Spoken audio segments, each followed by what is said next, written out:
Bom dia, pessoal. Bom dia a todos vocês. É um prazer recebê-los aqui logo cedo no Periscope para a gente fazer aquela revisão matinal aqui.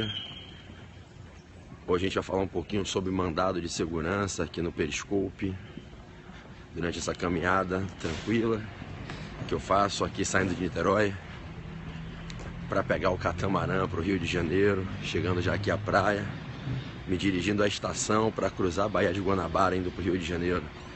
E vamos fazer uma revisãozinha básica aqui para vocês lembrarem de alguns conceitos muito importantes sobre uma das ações mais especiais no direito público, aquela que foi a que mais caiu na história do exame de ordem, que é o mandado de segurança. Vamos falar um pouquinho sobre mandado de segurança. Vou convidar vocês a colocarem o dedinho aqui no computador e convidarem os amigos de vocês. Você bota seu dedo aqui, ó, onde sai esse coraçãozinho. Convida os seus seguidores. Durante a minha explicação, nada de mensagem para não atrapalhar, para não travar. E você só botando o coraçãozinho na tela. Convida os seguidores, bota coração na tela. E vamos embora, que a gente tem muita coisa para conversar aqui. Bom, pessoal, antes que eu comece, deixa eu dar um aviso a vocês. Hoje, a partir das 8h30, eu começo uma grande revisão ao vivo, gratuita, de direito tributário, pelo portal F3. Então hoje, de modo gratuito, não paga nada, a partir de 8h30 até meio-dia e meia. Hoje, amanhã e sábado, eu vou estar liberando o sinal da minha revisão de tributário, que é uma revisão que eu pego batendo o edital inteiro da prova da OAB. E isso vale para qualquer concurso público. Todo mundo que for fazer prova que cai tributário, vale a pena assistir essa revisão. A gente faz uma revisão de temas essenciais do programa do edital. Hoje, pelo site do portal F3, a partir de 8h30 da manhã. Eu estou me dirigindo para o curso para começar essa revisão. Beleza? Se vocês quiserem pegar o link para vocês poderem participar e assistirem a aula, tá num post lá no meu Instagram. Quem eventualmente aí não for meu seguidor no Instagram, procura lá. E tem um link com o cartaz da revisão de hoje. Tem um post e aí tem um link lá com o endereço da aula para vocês poderem assistir, tá certo? Meu Instagram é Pedro Barreto, portal F3. Você vai no Instagram e bota Pedro Barreto, o Barreto é com 2R, 2T, portal F3. Lá você vai ver um post com a revisão de tributário de hoje. E aí é só você clicar no link que está lá, se cadastrar, que você assiste gratuitamente a revisão, agora de 8h30, meio-dia e meia. Vamos lá, vamos começar aqui a revisar um pouquinho o mandado de segurança, tudo bem? Gente, o mandado de segurança é um dos 5 remédios constitucionais clássicos: habeas corpus, habeas data, mandado de injunção, ação popular e mandado de segurança. O mandado de segurança é uma ação de natureza civil constitucional que se enquadra como sendo um dos 5 remédios constitucionais clássicos. Quais são os 5 remédios constitucionais clássicos do artigo 5º da Constituição? Lá do artigo 5º, incisos 68 a 73. Habeas corpus, mandado de segurança, habeas data, ação popular e mandado de injunção. Quando a gente estuda remédios constitucionais, a gente estuda um desses remédios, é o mandado de segurança. Para que serve o mandado de segurança? Para que a gente possa impugnar atos da administração ou atos de quem age exercendo o papel da administração, quando esses atos são viciados por ilegalidade ou por abuso de poder, e quando esses atos ilegais ou com abuso de poder da administração ou de quem faz às vezes da administração violam direitos líquidos e certos nossos, direitos líquidos e certos não amparáveis por habeas corpus ou habeas data, e desde que, para questionarmos o ato da administração, não precisemos de dilação probatória. Ou seja, o mandado de segurança só é cabível nas hipóteses em que o administrado, que ao ajuizar a ação será o jurisdicionado, não depende de produção de provas no curso do processo. Ou seja, vamos repetir? O mandado de segurança é um remédio constitucional, é uma ação, se ajuiza redigindo-se uma petição inicial, é uma ação por via da qual a gente se dirige ao Poder Judiciário para que possamos questionar atos ilegais ou abusivos, que a gente chama de atos coatores da administração, ou de quem age fazendo o papel da administração, quando esses atos estão lesando ou ameaçando de lesar a integridade de direitos líquidos e certos que nós possuímos, direitos esses que não sejam amparáveis por habeas corpus ou habeas data. Quando assim se estiver, no caso concreto, diante de uma situação como essa, eu tenho um direito meu, líquido e certo, não amparável por habeas corpus ou habeas data, que está sendo lesado ou ameaçado de lesão pela administração num ato típico de Estado, típico da administração. Se eu não depender de dilação probatória, de produção de provas no curso do processo para provar tudo que eu vou alegar, eu posso me valer do mandado de segurança como a ação adequada para me possibilitar impugnar o ato coator já praticado ou tentar a evitabilidade de que se pratique o ato coator que se anuncia em vias de praticar.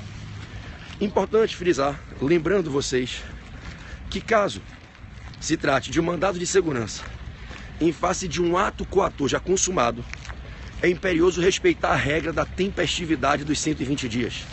O mandado de segurança, quando é repressivo, quando é em face do ato coator já praticado, a administração já praticou o ato coator, então não é o MS preventivo. O MS repressivo, quando a gente vai impetrar o MS repressivo em face do ato coator já praticado, o MS só é cabível se for impetrado dentro do prazo de 120 dias, a contar da ciência do ato coator, ok? Então, quais são os requisitos do cabimento do mandado de segurança? Se for MS repressivo, eu tenho que agir dentro do prazo de 120 dias contados da ciência do ato coator. Sendo preventivo ou repressivo, há de se ter uma situação fática em que é desnecessária a dilação probatória. Você não pode depender de produção de provas. A prova, se você tiver que fazer, tem que ser pré-constituída. Você já tem as provas no ato de ajuizamento, prontas, produzidas. Então não cabe dilação probatória. Se for MS repressivo, dentro de 120 dias, você tem que estar atacando um ato da administração, um ato de essência administrativa, um ato por via do qual se exerce atividade administrativa, ok? Bom, moçada, uma das coisas que normalmente a gente tem que ter muita atenção na prova é a competência para julgar o mandado de segurança, ok? A competência para julgar o mandado de segurança. Como regra, o mandado de segurança, assim como qualquer ação, se ajuiza na primeira instância. Como regra, você dirige sua petição inicial a um juiz da primeira instância, ou na Justiça Estadual, ou na Justiça Federal. Em regra, esse juiz atua na vara de fazenda pública. Não necessariamente a vara vai se chamar vara de fazenda, porque isso depende da organização judiciária de cada estado, as comarcas, as distribuições de varas, e na Justiça Federal a organização da seção judiciária estadual e das subseções judiciárias no interior. Então, não necessariamente o nome da vara é uma vara de fazenda pública, mas em regra, os mandados de segurança, por serem ações por via das quais a gente questiona atos da administração, em regra, são ajuizados em varas de fazenda pública. A depender da comarca, cai em vara civil, ok? Mas a regra é você dirigir a petição inicial para o meritíssimo juízo da primeira instância, por excelentíssimo senhor doutor juiz de direito, ou por excelentíssimo senhor doutor juiz federal. Todavia, em algumas hipóteses, o mandado de segurança deve ser ajuizado em tribunais. E na prova, se você vai redigir uma petição inicial para impetrar um mandado de segurança, você não pode errar o endereçamento. Existem algumas hipóteses em que a gente quebra a regra do aforamento da ação na primeira instância e o mandado de segurança é impetrável em tribunal. E o primeiro grau de jurisdição não é exercível pelo juiz de primeira instância. O primeiro grau será exercido num tribunal. Na prova, quando você tem que fazer isso? Quando é que você vai impetrar o seu mandado de segurança num tribunal? Bom, preste atenção. Você fica aí entre 4 opções, ok? STF, STJ, TRF ou TJ. Para você endereçar seu MS para o STF, STJ, TRF ou TJ, abrindo mão da regra que é ajuizar o mandado de segurança na primeira instância, dirigindo a petição para o juiz. Para você endereçar seu MS para um tribunal, quando você fará isso? Bom, para o STF, STJ e TRF, os casos de impetração de MS nesses tribunais são expressamente previstos na Constituição da República. Então, as regras que direcionam o mandado de segurança, assim como o habeas data, que a regra para MS é igual para habeas data, no STF, STJ ou TRF, são regras expressamente previstas na Constituição. Ninguém vai inventar um ajuizamento de ação no STF. Ninguém vai inventar um ajuizamento de ação no STJ ou no TRF. Somente a Constituição da República define as competências jurisdicionais, sejam as originárias, sejam as recursais, do STF, STJ e do Tribunal Regional Federal. Então, você tem 3 artigos que você vai tomar apontamento aí agora, que vão definir quais são as hipóteses de ajuizamento de mandado de segurança no STF, STJ e TRF, ok? Tome nota. Para você ajuizar um mandado de segurança no STF, isso somente será feito nas hipóteses do artigo 102, inciso 1, D de dado. Artigo 102, inciso 1, D de dado. 102, inciso 1, D de dado. 102 é o Supremo, inciso 1, competência originária. D de dado, na parte final, mandado de segurança e habeas data. Para o STJ, artigo 105, inciso 1, B de bola. 105, inciso 1, B de bola. E para o TRF, 108, inciso 1, C de casa. 108, inciso 1, C de casa. Quando é que você vai ajuizar um MS no STF? Quando a autoridade coatora, quando a autoridade responsável pelo ato coator for o presidente da República, os membros do próprio STF, a mesa diretora da Câmara dos Deputados, do Senado ou do TCU, o Procurador-Geral da República. Observe que para você impetrar um mandado de segurança no STF, a gente só faz isso quando a autoridade coatora é o alto escalão dos 3 poderes ou do Ministério Público. Então, quando você estiver diante de um ato coator do PGR, chefe do Ministério Público da União, da mesa diretora da Câmara ou do Senado, do TCU, alto escalão do Poder Legislativo, dos membros do próprio STF, alto escalão do Judiciário, do Presidente da República, alto escalão do Poder Executivo. Nessas hipóteses, só o mais alto órgão do Poder Judiciário é quem pode julgar o pedido de invalidação do ato dessas autoridades. Não haveria proporcionalidade, equilíbrio na distribuição das funções públicas, na organização harmônica e separada dos poderes, se algum órgão do Judiciário que não fosse o mais alto pudesse julgar um pedido de invalidação de um ato do Presidente da República, do chefe do Ministério Público da União, da mesa diretora da Câmara, do Senado, do TCU, entendem? Então, somente no STF se pode ajuizar mandado de segurança numa hipótese como essas. Então, se cair na prova que você vai impugnar um ato coator do Presidente da República, se você cair na prova uma questão em que, através do mandado de segurança, você vai impugnar um ato do Procurador-Geral da República, você, através de mandado de segurança, vai impugnar um ato da mesa diretora da Câmara, do Senado, aonde você vai impetrar esse mandado de segurança? No STF. Pessoal de tributário, de constitucional, em regra seria um ato coator do Presidente da República. O pessoal de tributário, pelotão do PB, em regra seria o presidente majorando um tributo por decreto, que não pode ser majorado por decreto, violando o princípio da legalidade. Presidente criando uma taxa, uma contribuição. Presidente majorando, não é, um imposto de renda, majorando o ITR, que não se pode fazer por ato do Poder Executivo. Ordenando a aplicação imediata, violando o princípio da anterioridade. Então, a gente possivelmente, para ter um mandado de segurança no STF, numa prova de tributário, de constitucional, possivelmente, a gente teria um ato coator do Presidente da República. MS no STJ, quando é que você tem... Pô, brincadeira, né? O cara fica aqui botando o telefone, se promovendo aqui. Puta que pariu. Vamos lá. MS no STJ, quando?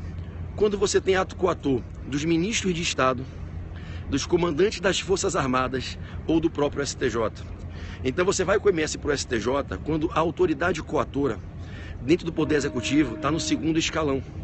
O 2º tribunal, STF, STJ, 2º escalão. Então o MS vai para o STJ quando você tem um ato coator do próprio STJ, Judiciário, ou de ministros de Estado ou dos comandantes das Forças Armadas. Olha, em regra, mandado de segurança, em regra, é contra ato do Poder Executivo. Nada obsta MS contra alguns atos do Judiciário e contra atos parlamentares. Mas o comum no dia a dia, na advocacia, na militância, é você impetrar um mandado de segurança para impugnar um ato da administração, direto ou indireta, um ato por via do qual se exerce atividade típico-administrativa. A regra é o mandado de segurança impugnando atos da administração, atos do Poder Executivo. E aí você vai lembrar, primeiro escalão do Poder Executivo, presidente, segundo, ministro de Estado, comandante das Forças Armadas. Ato do presidente, MS no STF. Ato de ministro de Estado ou ato de comandante das Forças Armadas, MS no STJ. Você só impetra MS no TRF, só existe uma possibilidade, se o ato coator for do próprio TRF ou de um juiz federal vinculado a ele. A Constituição, no artigo 108, inciso 1c de casa, determina o mandado de segurança no TRF apenas em hipóteses de atos coatores do próprio Judiciário da Justiça Federal. Você só impetra o mandado de segurança no TRF se a autoridade coatora for o próprio TRF ou um juiz federal daquela região vinculado àquele TRF. Não existe previsão para MS no TRF em outras situações. Então, se você tem um ato coator do Supremo, MS no Supremo. Um ato coator do STJ, MS no STJ. Um ato coator do TRF, MS no TRF. Um ato coator de um juiz federal, MS no TRF, ao qual esse juiz federal é vinculado. Tudo bem? Bom, e no TJ? Quando é que você impetra o mandado de segurança no TJ? No Tribunal de Justiça do Estado. Gente, você impetra o mandado de segurança no TJ nas hipóteses... Se em Belmonte não estou falando de trabalho, porque aqui a revisão é para a galera de tributário e constitucional, sacou? Senão eu dou um nozinho na cabeça dos meninos sem necessidade, perfeito? Então eu não estou trabalhando com as competências trabalhistas para não tirar o pessoal do foco. Beleza? 90% aqui dessa galera vai fazer a segunda fase em tributário e constitucional. Eu tenho uma turma hoje aí de 1.700 alunos em tributário e 700 e poucos alunos em constitucional. São quase 2.500 alunos. Então, se eu botar aqui competência trabalhista, eu mato a galera. Tá? Então, vamos lá. Então, se liga. No TJ, eu coloco mandado de segurança no Tribunal de Justiça nas hipóteses que a Constituição Estadual determina. Então se ligue, quem vai dizer quando você ajuiza uma ação no TJ, seja um mandado de segurança ou não, é a Constituição Estadual. A nossa Constituição da República, em louvável sensibilidade, não fixou as competências originárias dos TJs. Pelo contrário, a nossa Constituição da República, lá no artigo 125, parágrafo 1º, ela declinou e disse: cabe à Constituição Estadual promover a organização do seu Poder Judiciário. Nesse mistério, em cada Constituição Estadual, você pode abrir a do seu estado que você vai ver, vai ter um capítulo para Poder Judiciário, lá dentro vai ter uma seção das competências originárias do tribunal. E é lá que você vai ver que a competência originária de tribunal, ela é fixada pelo próprio Constituinte Estadual. Tudo bem? Então, vamos lá, todo mundo devagarzinho, na moral, na leveza. Quando é que eu impetro o mandado de segurança no Tribunal de Justiça? Nas hipóteses em que a Constituição Estadual determina.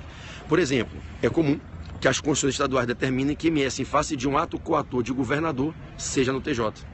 Não seria razoável que um juiz, com todo respeito a todo e qualquer magistrado, mas um juiz de primeira instância julgue um ato do governador do Estado. Haveria um desequilíbrio nessa relação entre o judiciário e o executivo. Então as Constituições estaduais têm a tendência natural de fixar a competência originária do TJ para julgar MS em face de ato do governador, em face de ato do prefeito da capital. E aí vejam, não é igual de um estado para o outro. Cada Constituição estadual, na sua liberdade, o povo, no poder constituinte decorrente, é quem escolhe quando é que o MS vai para o TJ. Na prova, a banca teria que te dar uma dica, evidentemente, né? A banca teria que te dar uma dica. Eu vou fazer só uma interseção rápida aqui. Eu vou fazer uma revisão para Delta, sim, semana que vem, e eu vou estar no Pará, no Hotel Sagres, com o pessoal do Portal F3, fazendo uma revisão aí em Belém, no sábado de véspera, ok? As inscrições estão abertas, já tem mais de 200 inscritos no aulão que a gente vai fazer aí em Belém, no Hotel Sagres, aí para revisão do concurso para delegado de polícia do Pará, beleza?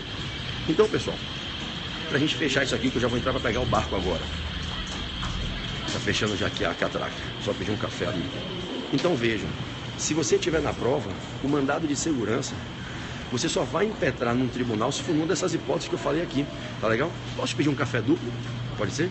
E um pão de queijo? Isso. Crédito, tá?